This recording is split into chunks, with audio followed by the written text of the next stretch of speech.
Hello, everyone. Welcome to another installment of the Infernal Rage podcast. I've actually named it since, the last upload. Anyway, I'm Chaos Maelstrom, aka Sean Ether. But, yeah, let's go ahead and talk about what we're going to talk about today. So last time I left off with, I'm going to say, one of the most confusing things, mysterious beings I've ever dealt with in my life, the human female. Of course, I just said the female that time, and let's just say friends who've listened to the podcast said I probably shouldn't ever say just the female again, which is clearly why I'm saying it again. I'm weird like that. Anyway, moving on along. Before we get into today's topic, got my tongue tied a little bit there. I just want to say that this is being recorded before I have to leave for work, probably for my 9-hour shift today. I don't hate it because I get paid a lot, so, I mean, works for me. Yeah, so once we hear my phone start playing Bloody Stream from JoJo's Bizarre Adventure, that's when it's time for me to sign off. Alright, so let's go ahead and get into today's topic. I'm not going to say the female again, and that's why I just said it. And my brother just closed my door, even though the cat's in here, because, well, I mean, whatever. He wants to make his own rules, fine, whatever. Okay, so let's go ahead and talk about the female. I said it again. I'm just saying it on purpose at this point. Okay, so, why would I, Chaos Maelstrom, aka Sean Ether, want to talk about the female? Well, I wouldn't say I've really had a history. I'd say more of a lack thereof is a better term. But I definitely have a lot of stories that I can tell. Okay, and there's a vacuum going in the background. I don't know if you can hear that, but we'll ignore it for the most part. So, let's try to start by describing what my ideal female companion would be like. Okay. As far as physical features go, I don't really care. But my preference would be maybe somewhat slender, and that's about it. I don't care about much else. I would try to get into specifics here, but I don't want to say something that could be considered not family appropriate or anything, even though I have been known to talk about some dirtier stuff in the past. As for why, I mean, well, I'm trying to make this particular podcast more, what's the term I'm looking for? Not family friendly, but appropriate, I guess. Appropriate and not, I don't want to make myself seem like a misogynist, because I'm not. I respect women so hard I punch them with respect. That's a joke. I don't actually, if there were any women around me, I wouldn't be able to punch them with respect. I'm going to shut up because I'm not a violent person. Anyway, back to my ideal, what my ideal woman would be like. Okay, so there's the, what do you call it? Slender figure, if I can afford that and all. Let's see, as far as physical traits go, not, isn't really a whole a whole lot else. Let's go for personality traits. What I like in a personality. First of all, I want somebody who's has good taste in music, at least, or is into music. That would help. Let's see. Also, if they're pretty savvy with technology, that would help too. And also, their personality can sort of be a blank slate, but what I mainly want to go for is somebody who's energetic and, I guess energetic, and sort of exudes an aura of making people happy. Someone like that. And now, finally, for the remaining physical traits, let's see, long hair, preferably in twin tails, and also make that hair tealed and her eyes blue. Okay, now that I'm done describing Miku Hatsune, let me give you an actual um, uh, description for a ideal partner of mine. Uh, Again, I don't really care about physical traits. Mainly, I don't want to seem like I'm rude here, but I don't necessarily want anyone ridiculously fat because that's. I mean, I'm flexible, but there are still limits that I don't really want to go to. And also, blah blah blah. What is the nobody old, because then things just get weird. If I come back with a 50-year-old girlfriend who's older than my mom, that no, not at all. Okay, so there we go. Those are the only physical traits that I really desire in a partner. Next up, let's talk about personality, because this is where the big bucks come in. Okay, as far as personality goes, somebody who's generally supportive. Like, support would be a big thing for me. Somebody I could confide in. Somebody who is just like you can trust completely. Like, they accept you for all your flaws. Just someone who just you feel comfortable around. That's a big thing for me. Comfort and just supportive. Also, if they're energetic, that helps too. And as far as intelligence goes, I could go either way. I mean, I don't care if she is like the most genius person in the world or if she doesn't even know how to tie her shoes. I'll be supportive either way. I try to keep myself open for a lot of things, but yeah, that's as far as my preferences go. So there we go. Aside from that, also a lot of the things I said when I was describing Miku Hatsune do apply here. Twin tails are a big bonus, and also music. Also, if you like video games, we're going to get along fine. Other than that, there's not really anything I can say off the top of my head. Is there like a specific personality I go for? Like, yeah, energetic and supportive are the big thing. He is vacuuming like right outside my door now. I can't tell if that's a good thing or a bad thing. Oh well, my voice still overpowers it, so I don't really care at the moment. If anything, it's going to be annoying for you guys. Okay, moving on along. So there we go. Now, let's talk about why I don't have a. So let's talk about my history with girls or whatnot. So, I also said lack thereof earlier. That's because I have never been on an official date. Ever. I know, it's pathetic and sad, and I feel really bad for myself. Honestly, it feels like I've been missing out on a lot of stuff, and I feel like that I'm just falling behind in life because of that.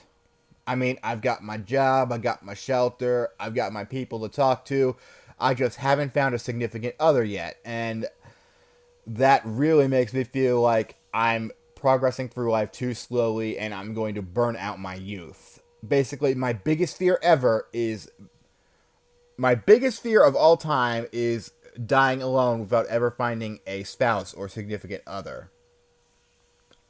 I think that right now that is my biggest concern in life because that that's that just seems way too sad for me. Finding that other half, the person who completes you, the person who accepts you for your flaws, never finding that person, you always go through your entire life insecure and unable to find that person. You never know what it feels like to actually have somebody care about you that much.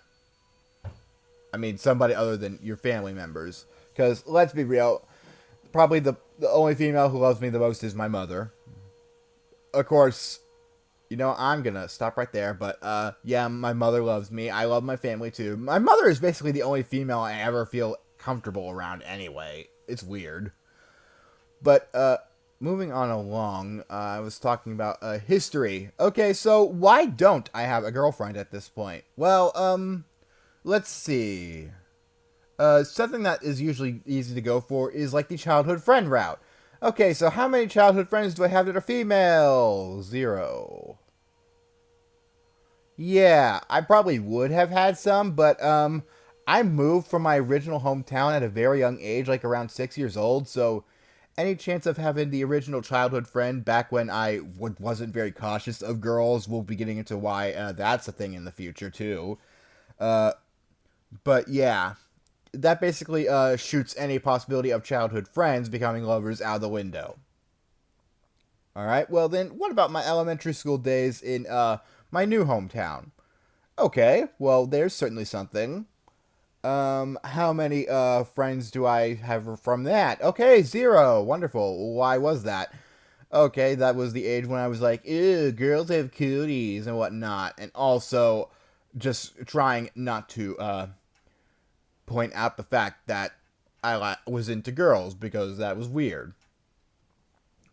So yeah, and I didn't wasn't even any friends with girls because most of the classmates I had were boys because I was a special ed student back then because I was a bit of a problem child. Speaking of which, I actually met with my special ed teacher just this week, and after years of that being so it was sort of a blast from the past. So yeah, that was cool, but that's straying from the topic. Yeah, there were basically only guys in my class, so I could not also could not interact with girls back then. Okay, well, what about middle and high school? Yep, I did try to interact back then. And I'd say after those 6 years, that is also why I become so cautious of interacting with girls. Yep, normally I would save like that entire thing for just middle and high school, like a podcast about my middle and high school life, but I'd say it's about time I divulge some of that. But first and foremost, let's talk about why I still haven't had a girlfriend even after high school. Okay, so what about college? I was very cautious of people around then, and I basically had very few friends and stayed inside all day, and except when I had to leave for class or get food or anything. I had no social life, is what I'm trying to say. Okay, so you had no social life. What about your master's degree, huh? Yeah, that was all online. I didn't even have a chance to talk with anyone. Okay, well, what about your workplace, right? You said you had some female coworkers, right? Yes, I had some female coworkers. Had. All three of them are gone now. It is a complete and total, I don't want to say something that can be taken out of, rudely, but, screw it. It's a complete total sausage fest over there right now, which means Cameron would love it. Yeah, so, wow, that was, I feel like that was a bit, anyway, moving on along. So, yeah, okay, well, what about dating apps? You've tried dating apps, right? And to answer that, yes, I've tried several. And all of them I basically uninstalled immediately because I thought they were spyware or it didn't even look like it was going to work out. Of course, then there was Tinder. I stayed on there for a while. And all you ever find are, I wouldn't even say this like not even just white girls, like girls with the personality of white girls. White girls everywhere. There is nobody whose personality could even possibly click with mine. All white girls just talking about how much they love their dogs and how cuter they are than you. God, that is like my least favorite personality type of all white girls. Okay, but yeah, and there we go. That is so yeah, I've also uninstalled that, so that's why you won't find me anywhere on there anymore. because there's basically nobody on there whose my personality would click with. And even if they did, I just messaged them once and they'd never message back, or our conversations would go absolutely nowhere. It was a very sad time. Wait, what am I talking about? It is a very sad time. I'm feeling like lonelier than ever. Yeah. Ugh, I don't know if having a partner would necessarily fix my loneliness and depression, but by God, it sure would help keep my mind off of it. Alright. So, and now let's go back a little and talk about my high school days. By far, the worst 6 years of my life. I don't want to divulge into getting into why I hated high school so much, but I will talk about the stories I've had with girls around then. So around then, I basically was. I didn't grasp the true nature of my ability yet. I'm an Aspergian, so I was basically very awkward when it came to interacting with people. Back then, I had a lot less self control and was a lot more forward. I would speak out a lot. I was sort of a class clown back then. And right now, I'm more of a reserved person who never says much at all unless they absolutely have to. But yeah, I think high school was the reason why that actually changed. Because I'd say stuff and basically I'd make people laugh a lot, but also that's also part of the reason why people found me so strange, is because I spoke out a lot and just never seemed to be like a normal person. So that sort of got me labeled as a creep. And in high school, rumors spread like weeds isn't even enough to describe it. Rumors spread like fleas. Rumors spread like fleas. There we go. My tongue got tied again. So yeah, I would say that they spread like a certain virus, but I don't want to mention it out loud because that's sort of a taboo word around here now. Alright, so yeah, rumors spread like fleas. So basically, one person makes something up about me, like say, I don't know, one time he keyed this person's car. That was actually something that happened. Somebody spread a rumor that I keyed a person's car. I will admit I wasn't the best driver back then. I might have scraped up against somebody's car, but never. I didn't even know what keying a car was back then. So yeah, if I, besides the person they said I did that to, I never had a grudge against that person at all. Period. Like hardly even ever talked to them. So why would I want to do something bad to them? Believe me, if I wanted to do something bad to them back then, I'm not sure what I would have done. Nothing that would have gotten me in trouble, I believe. But believe me, there were plenty of times I got in trouble. So much so that, again, those are stories for another time. So yeah, I was sort of labeled as a creep. So girls generally weren't interested in me. Did that stop me from trying to put moves on them? No, it did not, and I cringe every time I think about how forward I was. I basically tried to. I basically tried experimenting with a lot of the girls, like basically trying to see what worked with a lot of them. Try to see if I could get like some sort of like, are they interested in me feedback. So like sometimes I'd be like, hey, I love you, but not in a creepy way. Yeah, that doesn't work. I was I had no idea how to interact socially back then, and every time I just end up getting my I want to say my heart broken, but in reality it was I was just getting disappointed, putting all my eggs in. No, I didn't put my all my eggs in one basket, but who boy did I try a lot of baskets, and all of them basically dumped my eggs out. I wouldn't say girls hated me, but they definitely ostracized me. Did that stop me? No, even though I wish it would have, it did not. So, now let's talk about.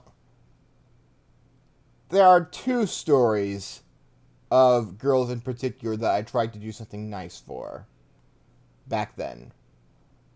Uh, we're gonna call one. I don't want to give people's actual names here. Let's call first one Katie, and second one, Katie and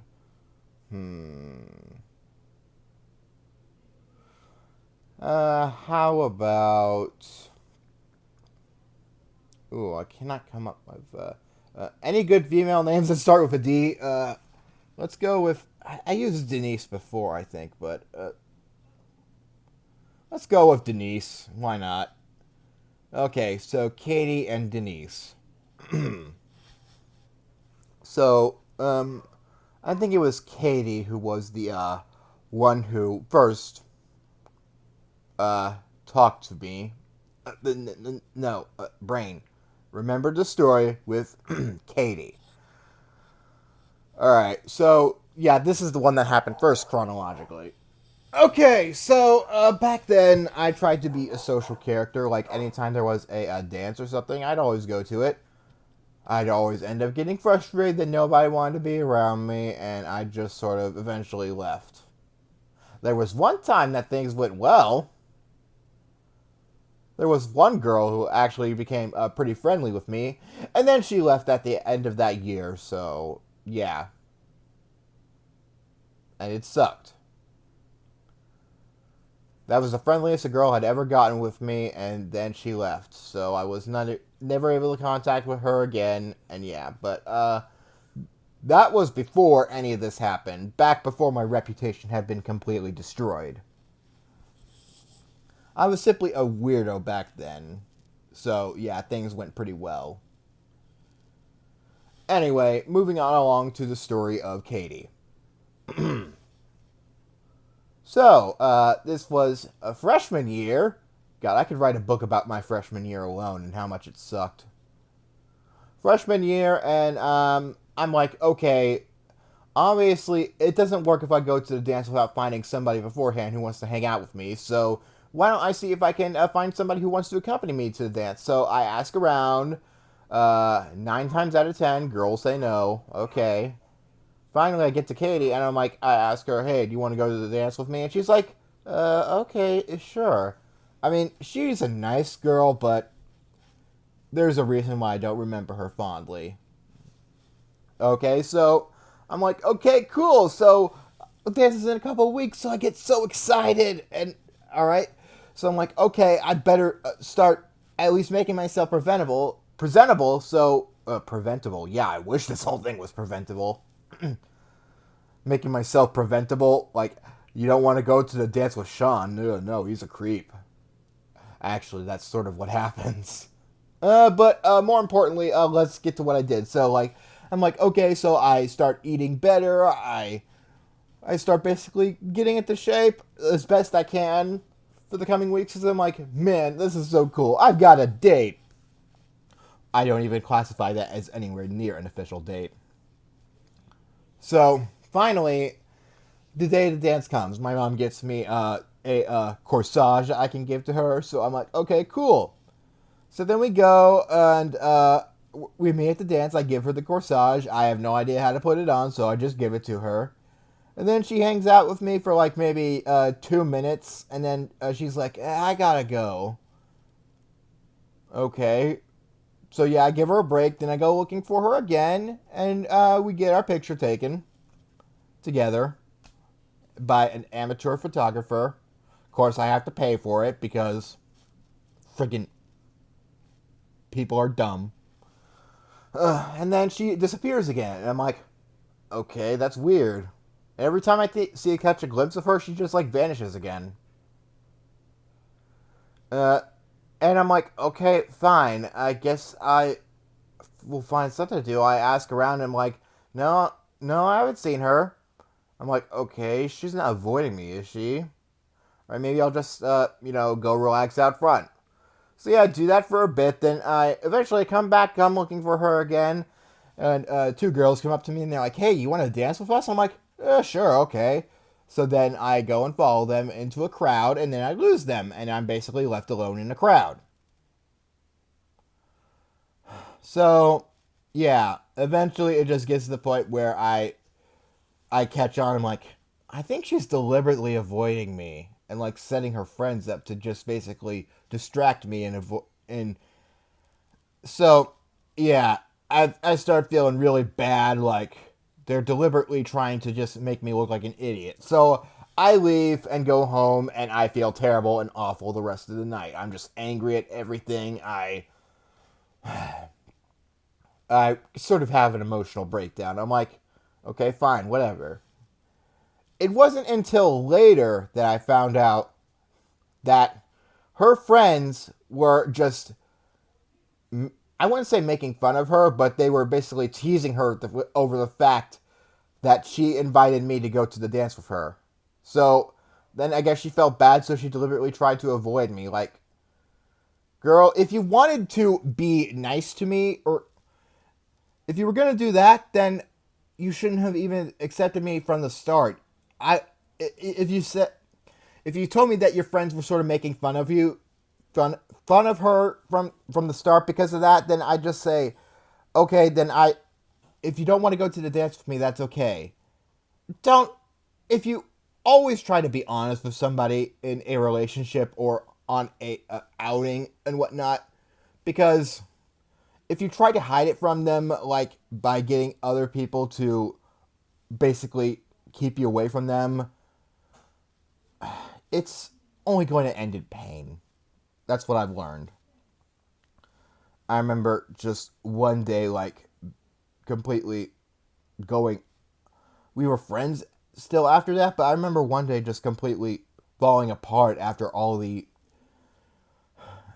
stuff, and I sort of went off on her a bit, just like in messing, like with Facebook message. I just sort of said, "Okay, why the hell did you not tell me this? I don't want to be friends with you anymore." I felt like I've been betrayed, and yeah.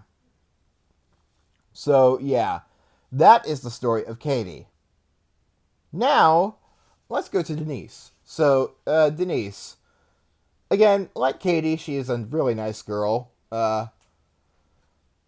And she was one of the friendliest people. She would reach out to me a lot.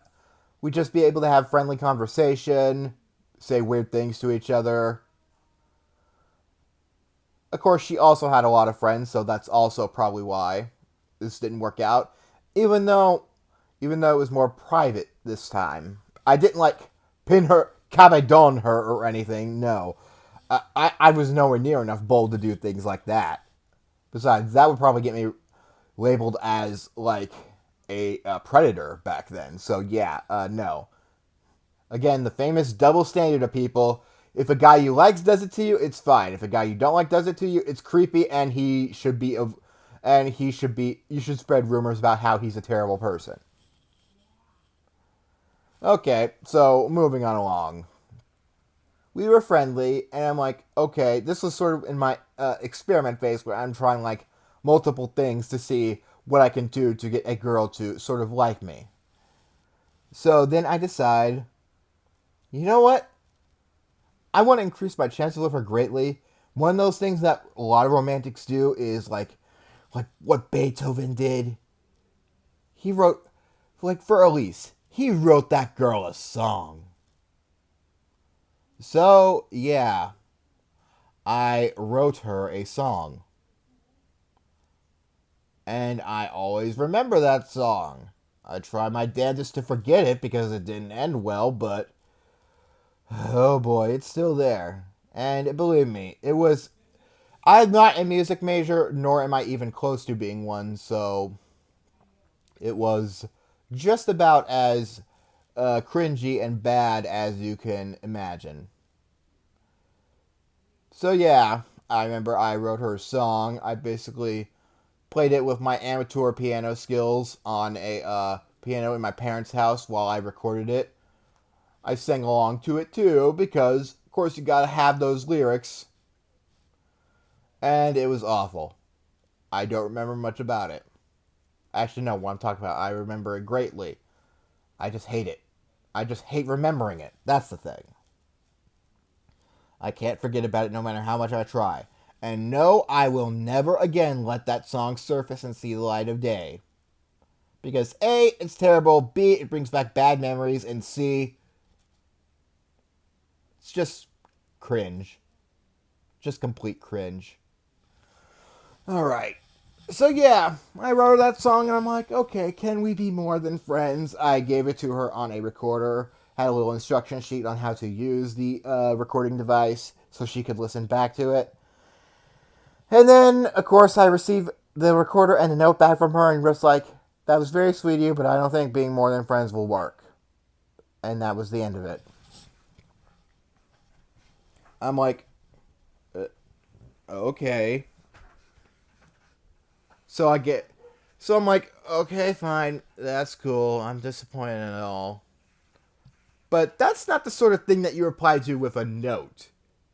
Replying to it with a note, like acknowledging their feelings with a note that says, piss off. That is more of a thing that tells me I'm not interested, nor will I ever be interested. I don't think anybody's going to be interested with you, so go away. Now, for something like that, you basically just set them aside and tell them why. Of course, back then I also had the unfortunate reputation of like, ew, Sean is a creep. So yeah, that didn't work out well either. If I'm saying, I'm saying if she would have set me aside to talk to me privately, then it would not work. It would not have worked out. So yeah, that's how that story ended. So yeah, and I also sort of went off on her too on Facebook Messenger a while back when I had a really bad depression day. But I mean, I didn't. I don't want to say I said anything hurtful, but to either of them. But I let them know how much I was hurt, and I basically never spoke to them again after that. Either of them. Yeah, and I just didn't like being hurt back then. So finally, after all of that, when high school was over and done, I basically been hurt by so many different people so many times. I basically desensitized myself from interacting with girls.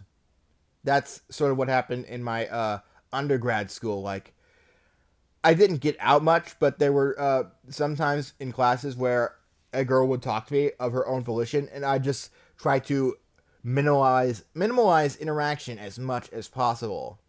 Like, that's something that seems to be universal with guys. If a woman is interested in them, guys are complete idiots and can't see the signs unless they are like, unless you flat out tell them. Because for some reason, I can't even tell if any girls have actually legit liked me in the past. Because as a guy, I'm inherent to the curse that makes all guys completely oblivious to the signs that women give to show that they're interested. So yeah, I can never even tell. Like, how do I know they're just talking to me and being friendly and not like interested in me as a person? It could be either or, and I don't want to be labeled as a creep again, so I'm just going to try to minimize this interaction as much as possible. I'd been hurt in the past, and it's just safer to avoid interaction and not get hurt, in my opinion. I That's something my parents told me a lot, is that I feel it sounds like I'm afraid of rejection and getting hurt. And I have to say, yeah, that was probably a lot different before high school, but after high school, I was like, I wanted nothing to do with that. I want like something in one of those animes where a girl just falls out of the sky and gets forced into my life. Unfortunately, that doesn't happen in real life. At least, not to my knowledge. So, yeah. So there we go. That is the story of Katie and Denise. And some of the worst experiences I had in high school. Let's see. What else is there to talk about? All right. Well, what about now? What am I doing now? Well, right now I'm mainly focused on work, so I cannot think about my love life even one bit. I'd say the most I think about right now is I try to avoid thinking about it actually, because when I do, I think, oh man, this guy is. I just look at the people around me and I'm like, my sister just got married a year ago. 2 years ago, actually. God, it's been that long. It was actually more of a year and a half, but yeah. And I'm like, okay, she's leagues above me right now, and I've never even had a girlfriend or been on a date. I know, like, a lot of people mature at different speeds, but at the rate I'm maturing, I still feel like I should be in high school, which is the last place I ever want to be. Face it, we all have the school dreams. I go back there a lot and I cringe. Though there are several nice ones where, like, I'm getting chased around by girls for no reason because, God, if I ever reincarnate, I want to be the protagonist of a harem anime. Because I feel like with all the shit I've been through in my life, I deserve at least that. Okay, but, yeah, enough about my inner wishes and stuff.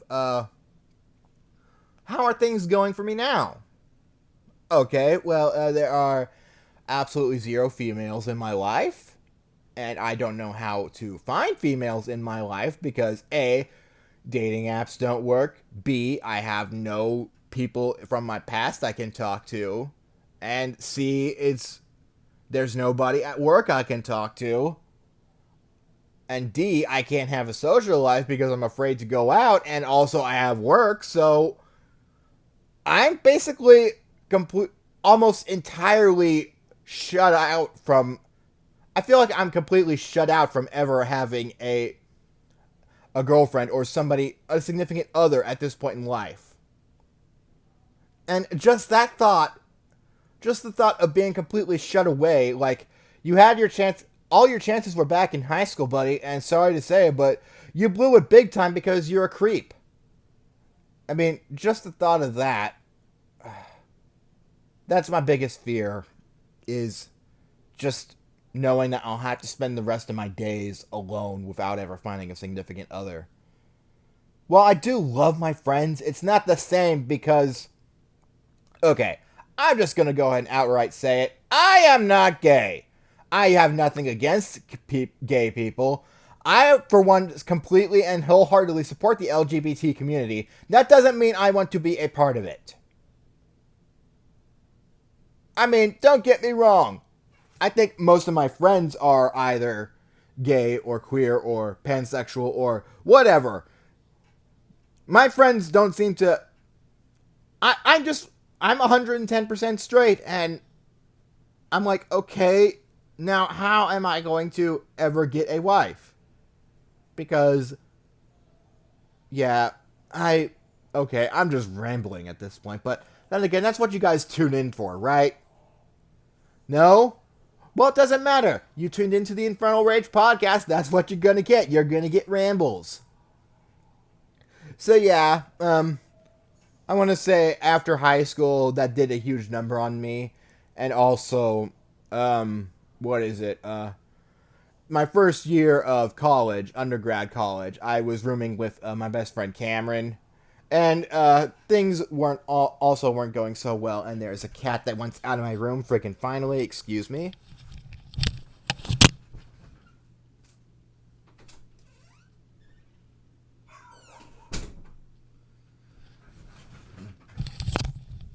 Okay, I'm back.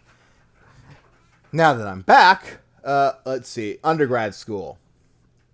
That was basically when I was going through a lot of depression and, like, superlative amounts of depression. I wasn't even getting along with Cameron back then. That was the first time he actually, first and only time he actually ever attacked me out of violence or anger. He kicked me into a door. I don't know if he'd like it with sharing that. I don't even know. But the point is that that's the only time that has ever happened. And it has not happened again ever since. The only time he attacks me now are basically if I make a bad pun or say something that he deems worthy of, like, okay, yeah, I should hit him for that. Because that's what friends do. They hit each other. I have a weird friendship, I guess. I think. I don't know. But yeah, that's what we do. Except he can't hit me until October 25th because he agreed not to hit me for a year. Doesn't, of course, mean that he hasn't been writing down the times he should be hitting me. So when October 25th comes around, I'm almost half expecting him to show up at my door just to hit me every single time that he wasn't able to. Because he agreed not to hit me for... That's beside the point! I'm getting severely off track. Back to undergrad school. That was the time when I was getting depressed and such. And then I just remembered, like, okay, I listened to a lot of music around then to sort of help me through my depression. That's when I started listening to a certain singer. I listened to songs that she was a part of, and I'm like, wow, these are actually really cool. I wouldn't mind holding on to these and putting these in my library so I can listen to them later. So that's what I did. I downloaded a lot of those songs, and I just listened to them in my library on my iPod. Oh, God, that's back when I still had my iPod Nano. God, I miss that thing. I now have this new crappy MP3 player to put in my car. It doesn't even have anywhere near the amount of space or songs to put that my iPod could. Anyway, again, getting off topic. So yeah, I started listening to her songs, and I'm like, God, this is wonderful. I just wish I could listen to this for... I wish I could listen to this girl's voice forever. And then, so that's also around the time when I started going to anime conventions. And one time, I found a figure of her. That girl, who I was listening to, was Miku Hatsune. Honestly, I'm half convinced the only reason I was able to save my life from drowning in depression, and possibly even going to the darkest possible route of suicide, was because of just her music kept me wanting to keep going. Honestly, that's half the reason why I love Miku so much, is because she saved my life.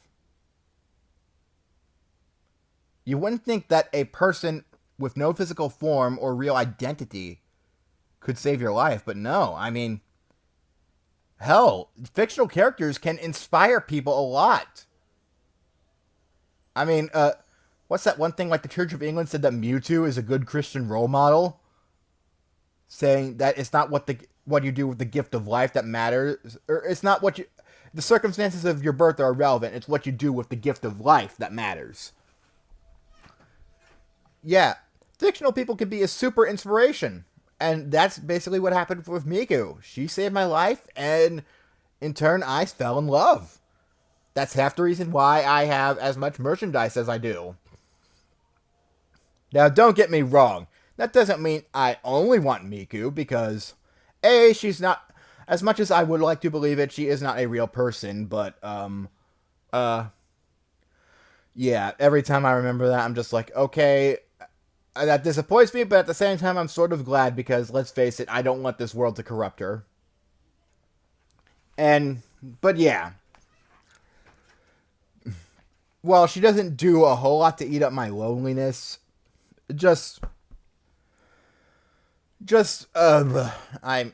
I'm blah, blah, blah, blah, blah, blah, blah. I'm completely out of words right now. My brain is mush at the moment. Let me think. I'm just grateful to her. She has basically sort of served as a beacon of hope for me to keep going through anything.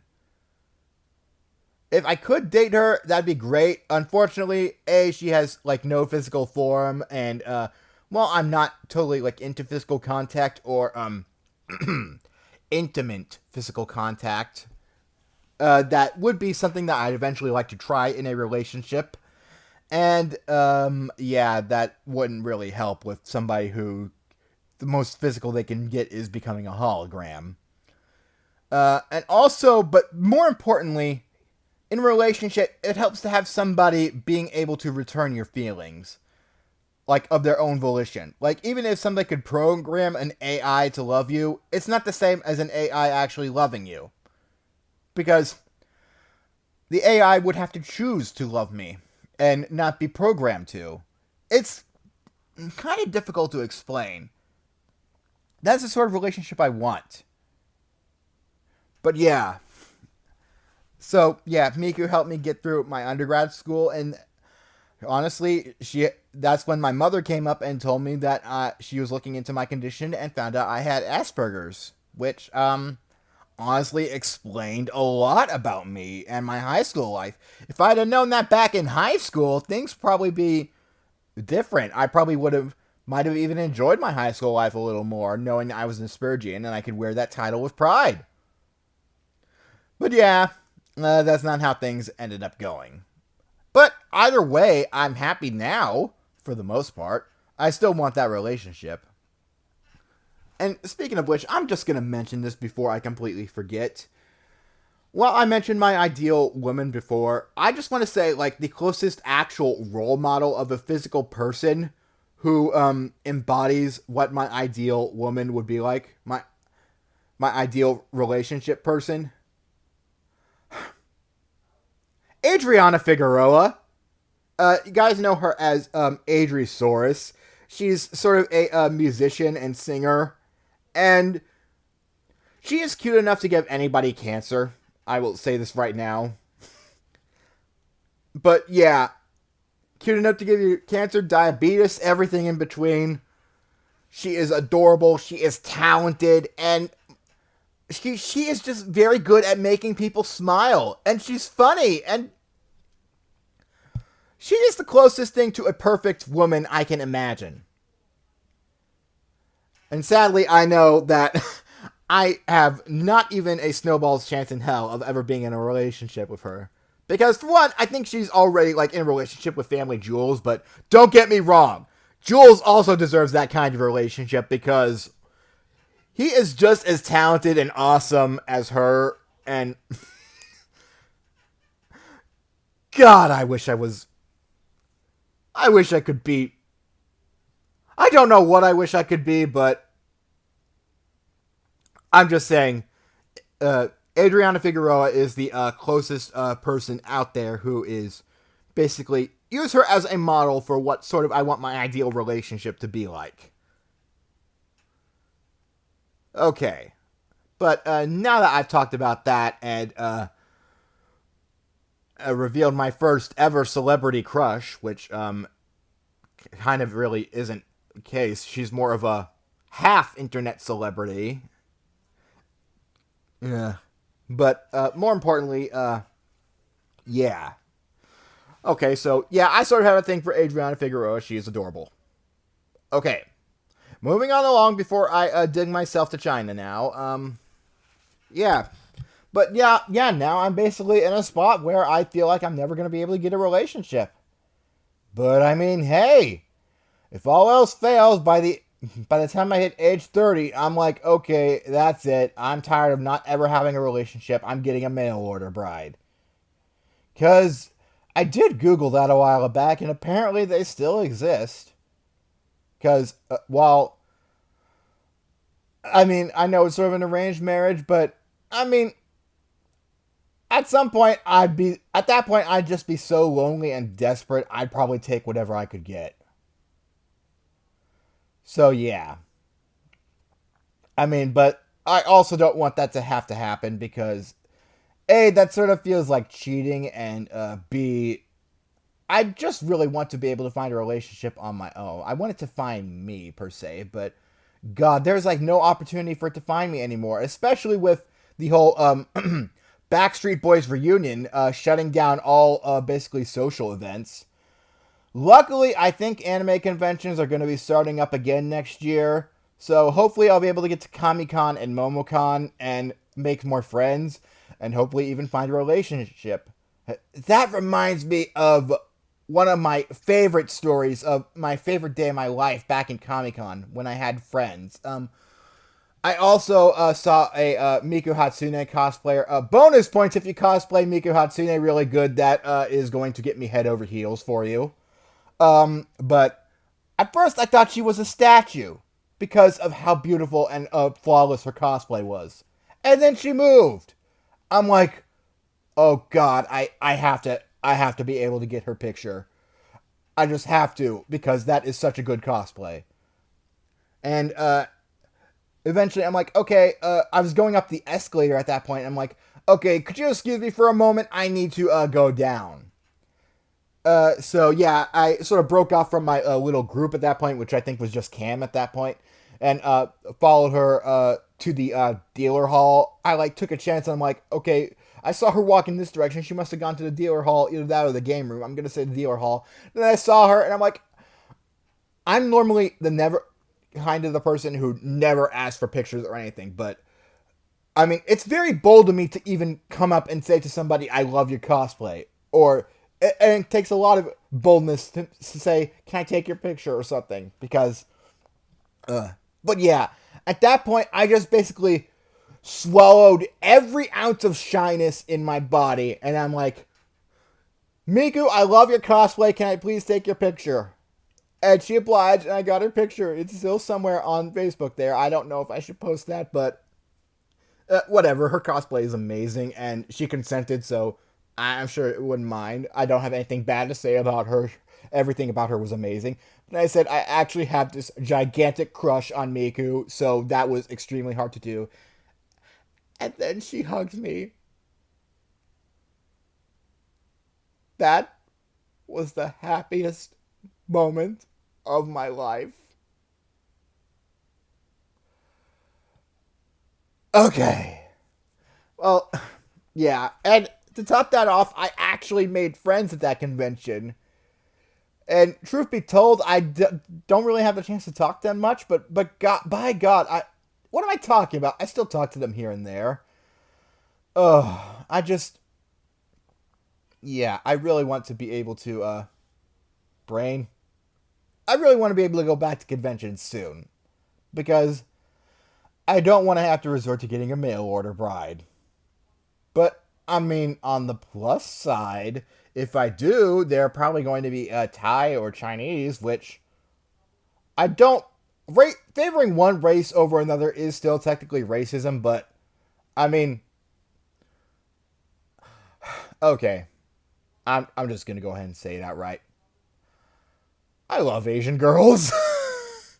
I mean, part of that might just be the weeaboo inside me, my inner weeaboo taking over. But yeah, uh, I don't like to. I don't really like to try to say I prefer one race over another, but Asian girls, I find it very difficult to not find them more attractive than white girl personalities because I hate white girl personalities, and yeah, I could go into more kinds of like what physical race types I like, but then again that'd just be racism again, like reverse racism. I mean, it's still technically racism, but I'm not saying I dislike the other races. I just prefer this race over another when it comes to partnerships. But yeah, I'm just gonna go ahead and shut that door right now. I've already opened it too much. Believe me, I am a very accepting person and will try to accept a person no matter their race, their issues, their stance on like the world's stuff. I try to accept anybody no matter what. But by God, I would. But by God, I'd be denying my own inner feelings if I said I don't prefer certain kinds of people over others. All right. And on that note, I really don't have much more to talk about. I mean, I talked about how much I love Miku and Adriana Figueroa, who basically, if Adriana did a Hatsune Miku cosplay, oh God.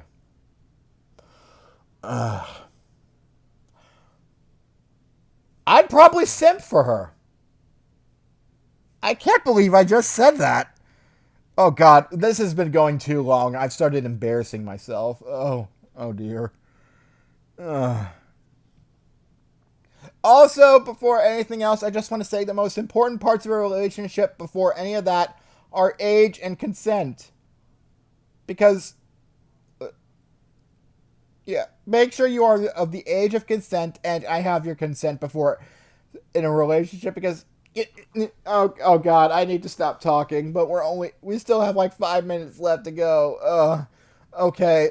You know what? I'm gonna try to drag out my outro here, and hopefully that is going to blah blah blah. Brain, please. Hopefully, if I drag out my outro, that'll be long enough for Bloody Stream to start playing, and I can sign off. This is embarrassing. Oh god, I'm gonna cringe so much at this. Speaking of cringe, there was this one time I wrote a document of basically 4 women on how to get a guy's attention. Um, Considering my lack of experience in everything in that document should be taken with I wouldn't even say a grain of salt, a boulder of salt. It was more like it because it's it's very interesting. I'll probably maybe upload it sometime, read it and upload it sometime for comedic purposes, but oh boy, that is ugh. I I don't think I don't think you should ever listen to like dating advice coming from a person who has never dated or is basically completely 110% inexperienced when it comes to girls. But yeah, uh so yeah, I talked about how much I love Miku, how much I love Adri, all my cringy past stories of all the worst non-dates I've ever been on uh, in middle school. Basically, why I don't have a girlfriend up until this point. Uh, my personality quirks and why it's been difficult for me to find a significant other. Yeah. So yeah, there we go. That's basically everything. Anyway, let's go ahead and plug this. This is the Infernal Rage podcast. You can find me on YouTube, and I want to say I'm going to put this somewhere else, but that would require me to find out how to do that first. Which I'm not even sure if I want to do that because I don't even know if there are any single person podcasts out there aside from this one. Because let's face it, there's only so much you could keep a conversation with yourself going. I'm lucky I was able to get through 2 of these sessions in just 1 hour by myself both times. There's a lot of stuff I could talk about, but believe me, it'd be so much easier to run a podcast with another person. Okay. Anyway, I'm Chaos Maelstrom, aka Sean Ether. You can find me at Chaos Maelstrom, my YouTube channel. Both one word, just one word, Chaos Maelstrom, or the Guild of Chaos. Or, excuse me, the Chaos Guild, where you can find me with my friends Cambark Fire 4 and Azor of Raycon. We play lots of stupid games, like, I haven't uploaded anything new since then, but what was one of my favorite moments from the Guild of Chaos? How about that one time in Mario Party where we drew in the tank game? And that's my cue to sign off. So, yeah, we still got like 2 minutes left, but honestly, I've already embarrassed myself so much during this podcast, I just want to call it quits here. So, yeah. Next time on the Infernal Rage podcast, I'm going to talk about something. Probably, maybe my high school life. That's something that I could rant about for a while. Also, my weird dreams. There's another thing. Which one would you guys like to hear? Let me know in the comments below. High school trauma or weird dreams, because I could gush about a lot. I've written down a lot of weird dreams and they're fun, and talking about my high school life could help get a lot of stuff off of my chest. And, you know, figuratively, because, okay, you know what? That's my cue to stop talking. So, thanks for tuning in, and I hope to hear from you guys again soon. We're stopping 1 minute short of where we did last time, but I don't give a shit. Okay, I'll see you guys next time. Laters! Seriously though, if you cosplay Miku, that would get huge, huge points in my book.